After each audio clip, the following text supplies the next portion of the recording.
بسم الله الرحمن الرحيم. السلام عليكم ورحمة الله وبركاته. maanta waxaan rabnaa halkaynaan kusoo bandhigno cashar duubid tijaabo ah oo nagu talagalay ardayda fanfoorka. casharkan tijaabadaana waxaan ku bilaabeynaa cutubka 6aad casharadaan ku guda jirnay, gaar ahaan casharkiisii labaad oo ka hadlayay ururka jaamacadda carabta. waa taariikh fanfoor. cutubkan waa cutubka 6aad casharka labaad ururka jaamacadda carabta. casharkan waxyaabahan ku qaadan doono ama badana uu ka hadlayo waa ururka jaamacadda carabta.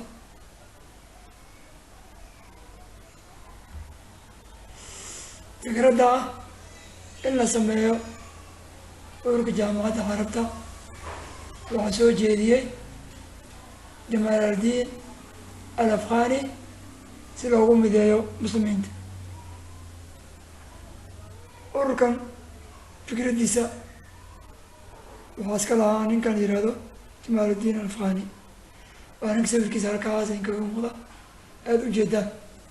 ninkan waa sawirkaas waaye Jamaal al-Diin al-Afghani. ninkan wuxuu dhashay waddanka Afghanistan. isagoo carab maaha, asal ahaan isaga carab maaha, laakiin wuxuu dhashay dalka Afghanistan. waa nin cilmi baare ah, psychologist ah, taariikhyahan ah. wuxuuna ku geeriyooday ama uu ku dhintay dalka Turkiga. halkaas ayuu ku duwan yahay. bishii Febraayo 1943 ogayaha arrimaha dibadda ee Ingiriiska Anthony Biden, ninkan lagu magacaabo, ayaa ka hor sheegay in xukuumaddiisu ay soo dhaweyneyso dhaqaaq kasta oo ay carabtu ku doonayaan midnimo qaran. ninkan ayaa wuxuu soo jeediyey in carabtu wax walba ay sameysanayaan, urur ha noqdo, dhaqaaq ha noqdo, dowladda Ingiriiska ay soo dhaweyneyso. macanaa ninkani wuxuu carabtan ku gubaabinayaa ama uu ku dhiirigelinaya inay jaamacad carab samaystaan. waxay tahay ninkan wuxuu diidaya in la sameeyo urur islaami ah oo xoog badan. sababta markii hore fikraddu waxay ahayd in la sameeyo urur islaami ah oo awood leh.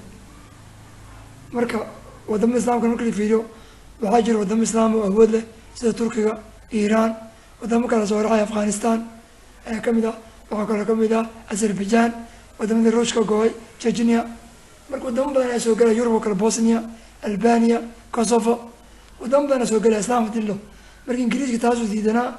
ninka arrimaha dibadda marka fikradaha wuxuu soo jeeday in jaamacad carab la sameeyo, maadaama carabtu aysan awood saasay lahayn, ciidan ay ku dagaalgeli karaan aysan lahayn. wax walba way leeyihin, lacag way leeyihin, ciidan way leeyihin, laakiin iyagaan rabin. iyaga daacadka ma aha haddii dagaal ay timaado muslim iyo gaalo.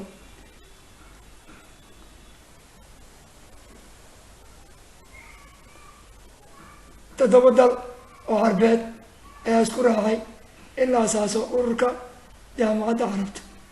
7 dal ayaa isku raacay, kuwaasoo kale ah Masar, dalka Masar, waddanka Masar oo caasimadiisa tahay Qaahira.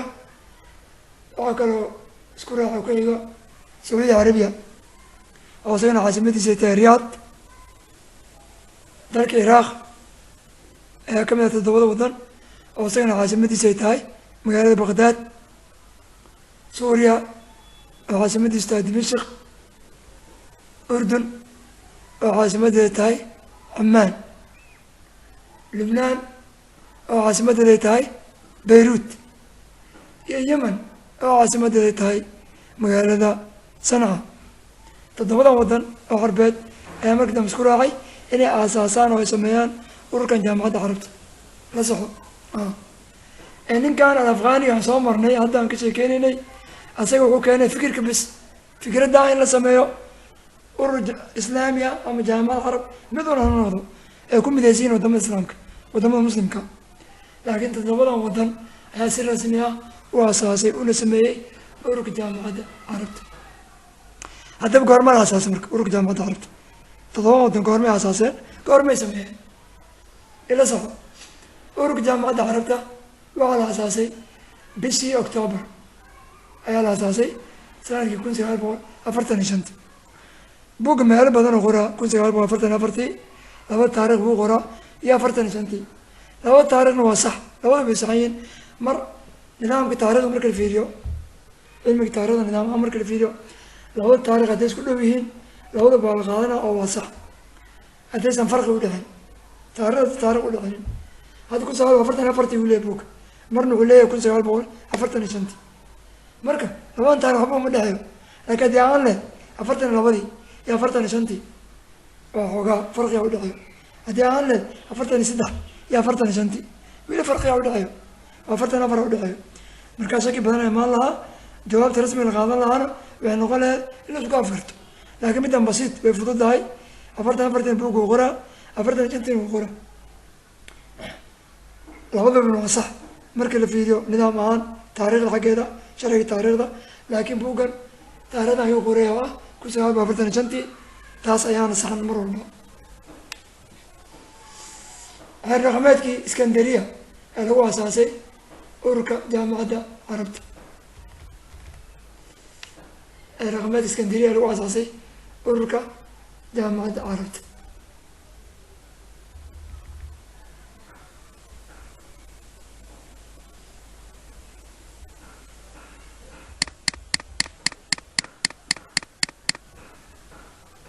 xeer dhaqameedkan ee lagu asaasay ururka jaamacadda carabta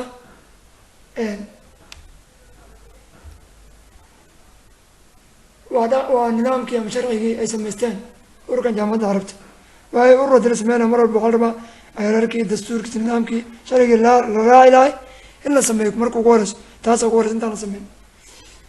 marka xeer dhaqameedkan waa xeerka ay ku dhaqmayaan ururka jaamacadda carabta ama nidaamka ay degsadeen. waay Iskandariya waa magaalo ku taal dalka Masar, waa meesha lagu shiray ee lagu kulmay ee xeerarkan ururkan xeerarkiisa iyo nidaamkiisa meesha lagu sameeyey waayo magaalada Iskandariya ee lagu asaasay jaamacadda carabta. xeerka ururkan ee jaamacadda carabta ayaa meesha lagu asaasay iyo isla jaamacadda carabta. qodobada xeerkan qorayo waa ilaa 5 qodob saan jeclahay. kow wuxuu ku leeyahay jaamacadda carabta waxaa dhistay dalalka carabta ee madax banaan, kuwaas oo ogol in lagu soo biiro, waxaana yeelanayaan gole ay u siman yihiin. ururka jaamacadda carabta xeerarkiisa waxaa ka mid ah inuu yahay urur furan oo lagu soo biiri karo, laakiin kusoo biira wadamada carabta ee islaamka, muslimiinta haddana carabta ah ayaa kusoo biiri karo. 2 ujeedada golaha ayaa ah in la fuliyo heshiisyada ay wada gaaraan dowladaha xubnaha ah iyo in la qabto shirar xilliyeed oo lagu adkeynayo xiriirka dhexdooda.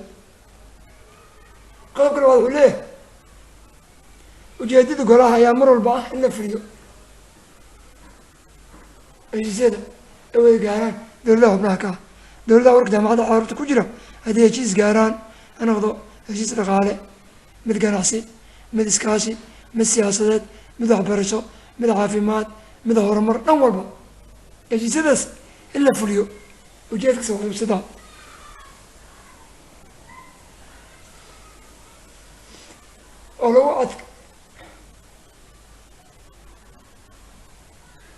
oo lagu adkeynayo xiriirka dhexdooda, in la ilaaliyo madax banaanida iyo qarannimadooda.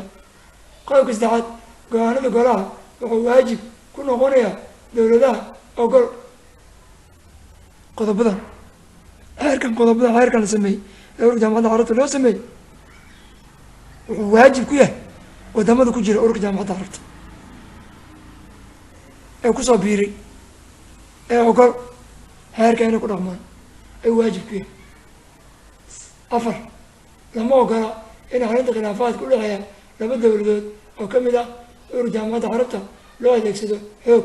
sidoo kale lama ogola in la raaco siyaasad dibadda ah oo waxyeeleynaysa siyaasadda ururka jaamacadda carabta. laba wadan oo kamid ah ururka jaamacadda carabta xubin kamid ah laba wadan kamid ah jaamacadda carabta haddii khilaaf uu soo dhex galo ama isdagaalaan waa inaan xoog lagu xalin si diblomaasiya si siyaasadeed loo xaliyo ayuu leeyahay qodobkan. wuxuu kaloo ku leeyahy lamana ogola in la raaco siyaasad dibadda. labadan wadan khilaafkooda yaan lagu xalin siyaasad arrimo dibadda ka timid sida midooda yurub, qaramo midoobay, maraykanka, wadamada kale, africa oo kale, aasiya oo kale yaan lagu xalin yaa lagu xaliyo nidaam u degsan ururkan jaamacadda carabta maadaama wadamadaas qabtay ama isdagaale ay yihiin laba wadan oo ka tirsan jaamacadda carabta. qodobka ugu dambeya wuxuu leeyahay dowlad kasta oo xubinka ah ururka jaamacadda carabta waxay heshiis gaara la geli kartaa dowlad kasta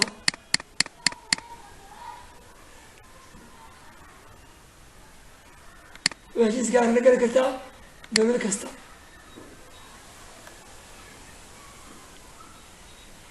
dowlad kasta xubinka ururka jaamacadda carabta waxay heshiis gaara la geli kartaa dowlad kale oo xubina.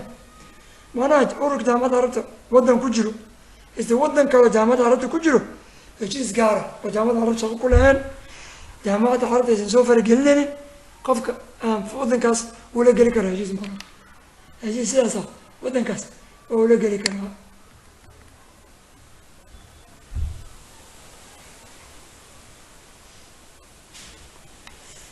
inta waxaan ka gelaynaa ujeedooyinka ururka jaamacadda carabta. qodobada shanta haddaan soo akrinay waa heer dhaqameedka iskandariya heerarkay samaystay jaamacadda carabta. inta ujeedooyinka loo asaasay jaamacadda carabta maxay tahay ujeedooyinkaas dib lagu weydiiyo saddexdan qodob ay sheegay ujeedooyinkaas iska fiiri. kow ka gudbidda caqabadaha ku aadan barnaamij siyaasadeed dhaqaale bulsho iyo dhaqan iyo fududeynta horumarinta danaha carabta.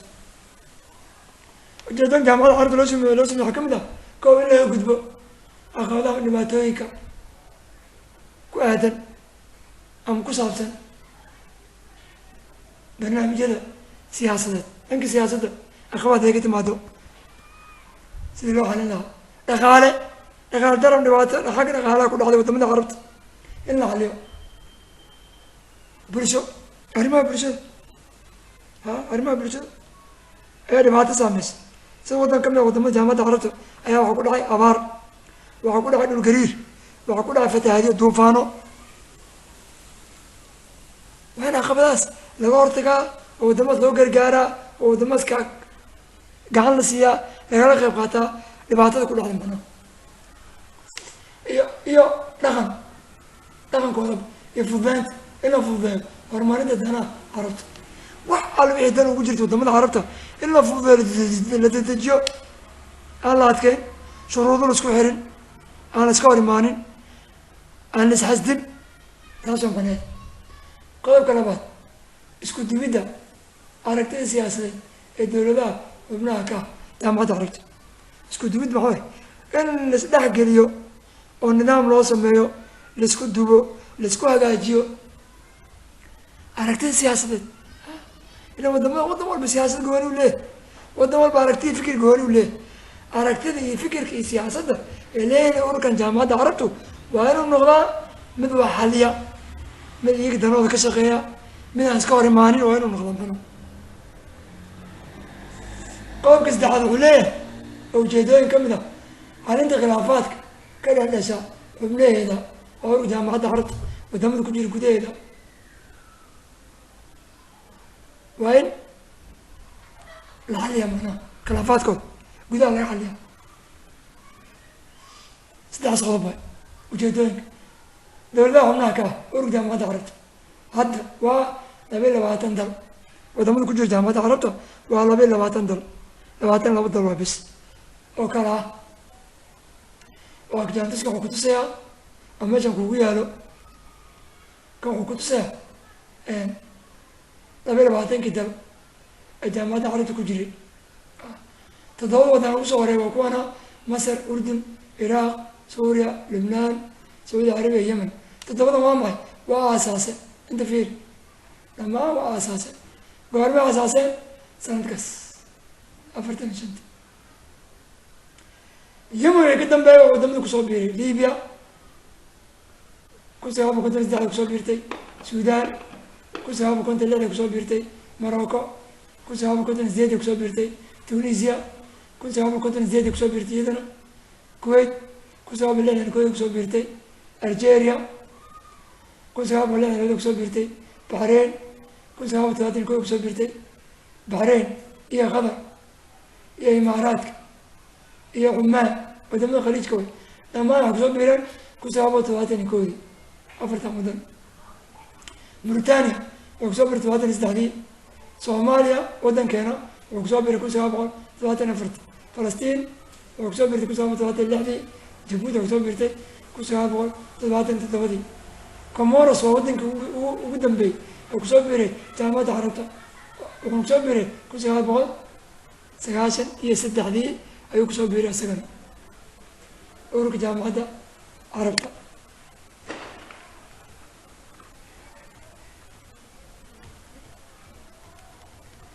qaybaha ugu waaweyn ee jaamacadda carabta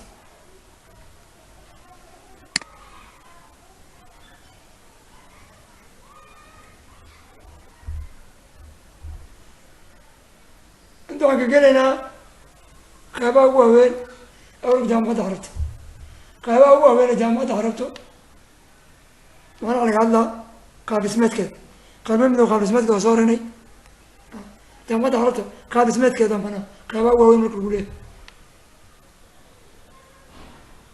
ko qaybaha ugu waaweyn jaamacadda carabta waxaa kamid ah hirgelinta ujeedooyinka jaamacadda ko in la hirgeliyo ujeedooyinka jaamacadda qaybaha ugu waaweyn macnaa ee jaamacaddu shaqada ay tahay waa labo ka qayb qaadashada heshiisiinta iyo garqaadidda si loo xaliyo khilaafaadka ka dhex dhaca dowladaha xubnaha ka ah jaamacadda carabta khilaafaadkooda in la xaliyo wadamada xubnaha ka ah ururka jaamacadda carabta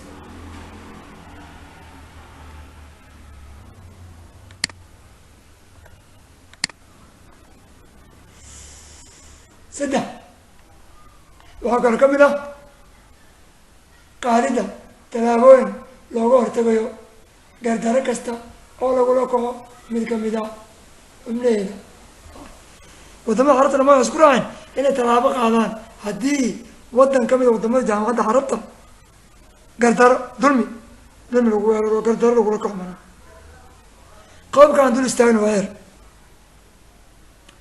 ururka jaamacadda carabta wadamo kamid ah sida falastiin oo kale ayaa habeen maalin wax lagu hayaa gardaro duulaan cad weerar aan cid loogu soo gabanin ama geed aan loogu soo gabanin ayay israa'iil ku haysaa habeen maalin gaza oo falastiin ka tirsan qodobkaana way keeneen jaamacadda carabta oo jaamacadda carabta qodobkan ayuu ku jiraa qodobada ay samaysatay iyada oo ay ku dhaqmaysa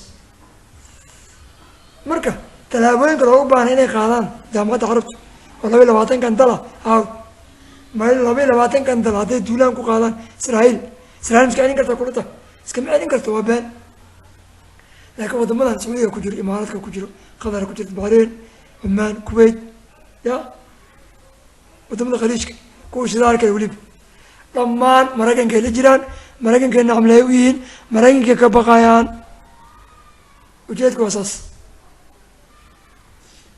marka qodobkan wuxuu saameynaya iyaga bas sacuudiga oo kale haddii la soo weeraro imaaraadka kula usoo hiin lahayn laakiin falastiin haddii la weeraro soomaaliya o kale haddii la soo weeraro jabuuti haddii la soo weeraro ma kala jaaro kuwaas qashinkaas ma rabaan iyaga ha waxay kasoo qaadeen wadamadaas wadamo qashini aanba jirin dawlad kastaa ka jirto awood kastaa la hadaan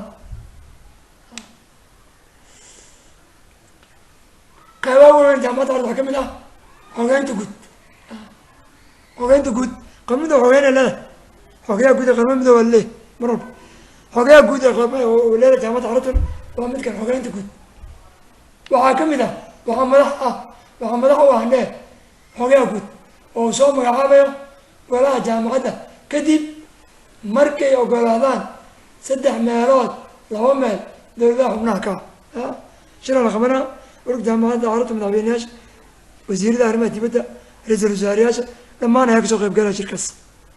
maxaa la rabaa xoogiyihii guud ee jaamacadda carabta ninka madaxweyne madax ka noqon lahay in la doorto odaa la qaadaa marka odaa la qaadaa codkaas 3 meelood 2 meel hadday ogolaadaan waa la doorana laakiin bisharti waxaa 3 meelood 2 meel in la helo laakiin 3 meelood 1 meel haddii la helo ama nus haddii la helo doorashadas ma soconayso in lagu celiyo ilaa codadkii loogu talagalay in la helo. qodobka kale waa awoodda xogeynta guud. xogeynta guud awoodda ay leedahay baawarkeed intuu leegyahay maxay qaban kartaa awooddeeda maxaa waay shaqadeeda maxaa waay inta fiir ko shaqaaleynta iyo dalacsiinta urug jaamacadda carabta ka shaqeeyo iyada shaqaaleysiinayso qofkii ila shaqo siinayso iyadan dalacsiinayso qofkii la dalacsiinayo xiluu haya jagu haya jago kale diloo dhiibay iyada shaqaale xogeeyaan guud ayaa shaqo ku leh. labo dejinta iyo dabagalka qorshaha maamul ee jaamacadda wixii qorshaha la dejinayo isla markaasna dabagalayo xogeeya guud ayay shaqadiisata. 3 qabanqaabinta kulamada golaha jaamacadda shirarka iyo kulamada marka la qabanayo tusaale bish soo socota 15 urug jaamacadda carabta shiru yaal rabsama khalaas asaa qabanqaabanaysa markiiba xogeyntiisa dadka asaga la shaqeey ayuu wargelinayaa invitationkii martiqaadka loo diraya wadamada kasoo qayb galaya dhammaan meesha lagu qabanaya sheega xilliga saacadda wuxuu dhan soo dhaweynta madaxweyneyaashii kulli hoteelada degi lahaayeen cuntadooda shirkinta maalin uu soconaya kulli ayuu dejinaya ninkan shaqo culusa u taal. qodobka ugu dambeeya dabagalka fulinta go-aanada golaha xogeyahan guud ee urug jaamacadda carabta waa inuu dabagalaa inuu seexda lama rabo shaqa loo dhiibay waa inuu dabagalaa fulinta go-aanada golaha shirkii la qabtay jaamacadda carabta wixii ka soo baxay mala fuliye mis lama fulin wadamada carabta ma fuliyeen mis ma fulin waa inuu dabagal ku sameeya. qodobka ugu dambeeya oo qeybaha waaweyn kamid a jaamacadda carabta waxaa kamid ah guddiyada joogtada iyo howlooda. guddiyada joogtada ah jaamacadda carabta iyo howlood macnaa shaqada ay qabanayaan waa labada qodob. kow dejinta xeerarka iskaashiga inay dejiyaan xeerarka iskaashiga ee jaamacadda carabta. 2 qaabeynta mashruucyada soo bandhigaya golaha jaamacadda carabta inay qaabeeyaan oo ay nidaamiyaan mashruucyada inay nidaamiyaan kadib markay nidaamin ay soo bandhigaan ay usoo bandhigaan urug jaamacadda carabta inay usoo bandhigaan. intaas waa qodobadii qaabka waaweynaa iyo shaqadoodii. xeerkii carabta ay kula dhaqmayeen falastiiniyiinta waxuu soo baxay sanadkii 1965. waxaa la yidhaha jaamacadda carabtu nidaam aan la imaano waddanka falastiin u gaara maadaama falastiin ay ku jirto dagaal oo ku jirto dhulkeeda la haysto israa'iil ay la dagaashanta xeer nidaam cusub macnaha oon garabku siinayno ku gaarino waa inaan la imaano. marka waxay isku raaceen 1965 inay la yimaadaan nidaam cusub ama xeer ay kula dhaqmaan dalka falastiin. urug jaamacadda carabta xaruntiisa waa magaalada qaahira ee dalka masar tii qaramada midoobay intaad new york qaramada midoobay xarunta new york jaamacadda carabta qaahira magaalada qaahira waa caasimada dalka masar magaalada qaahira iska fiiri. magaalada tunisna waa caasimada dalka tunisia wadanka tunisia allah caasimadiisana tunis waa isku mid. wadan badana jiro caasimada magaalooyinka isku mid ah sida wadanka el salvador caasimadiisa waxaa la el salvador. dalka mexico caasimadiisa mexico city. dalka kuwait caasimadiisa kuwait city ya wadamaasa kamid ah. sidoo kale jabuuti caasimadiisa waa isku mid way. marka tunisia waa caasimadiisa. magaalada tunis way xarun kumeel gaara u noqotay muddada udhexeysay 1979 ilaa 1993. muddadaas ayay xaruntii kumeel gaar u noqotay urug jaamacadda carabta oo qaahira laga soo wareejiyey. sababta qaahira loogu soo wareejiyey ee tunis loo keenay caasimadda ama xaruntii jaamacadda carabta maxay tahay sababtu waatan fiiri. xilligaas sababtu waxay tahay xilligaas oo la joojiyey xubinnimadii masar. dalka masar oo hubinkaa jaamacadda carabta ayaa la kansalay waa la joojiyey si kumeel gaare. sababta loo joojiyey maxay tahay sababtu waxay tahay kadib markii heshiis nabadeed oo ay gooni la gashay israa'iil keligeed jaamacadda carabta dhan dagaal israa'iil kala dhexay sooma كلجة أنت بحري تلابي من عويني جمال عبد الناصر تلابي وكدقي أيو ليشي رجزاري إسرائيل حلقة آريا شارون أيو ليشي نكاس ليشي كاليس لهارك عرض ونكو سعودي وي أيو قاعد سينا مصر لغا قبصدي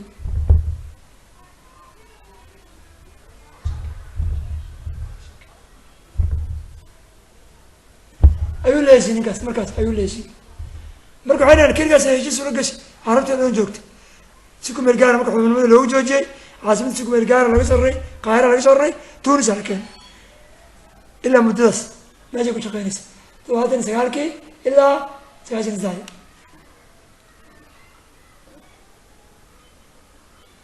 balse waxaa haruntii dib loogu soo celiyey qaahira masarna dib loogu soo celiyey markii dowladihii carbeed ay la heshiiyeen masar dalka masar markay la heshiiyeen ayaa dib loogu soo celiyey ilaa yoomana hada qaahira ku taalaa harunta urka jaamacadda carabta iska ogow jaamacadda carabta harunteeda qaahira ku taala magaalada qaahira iska fiiri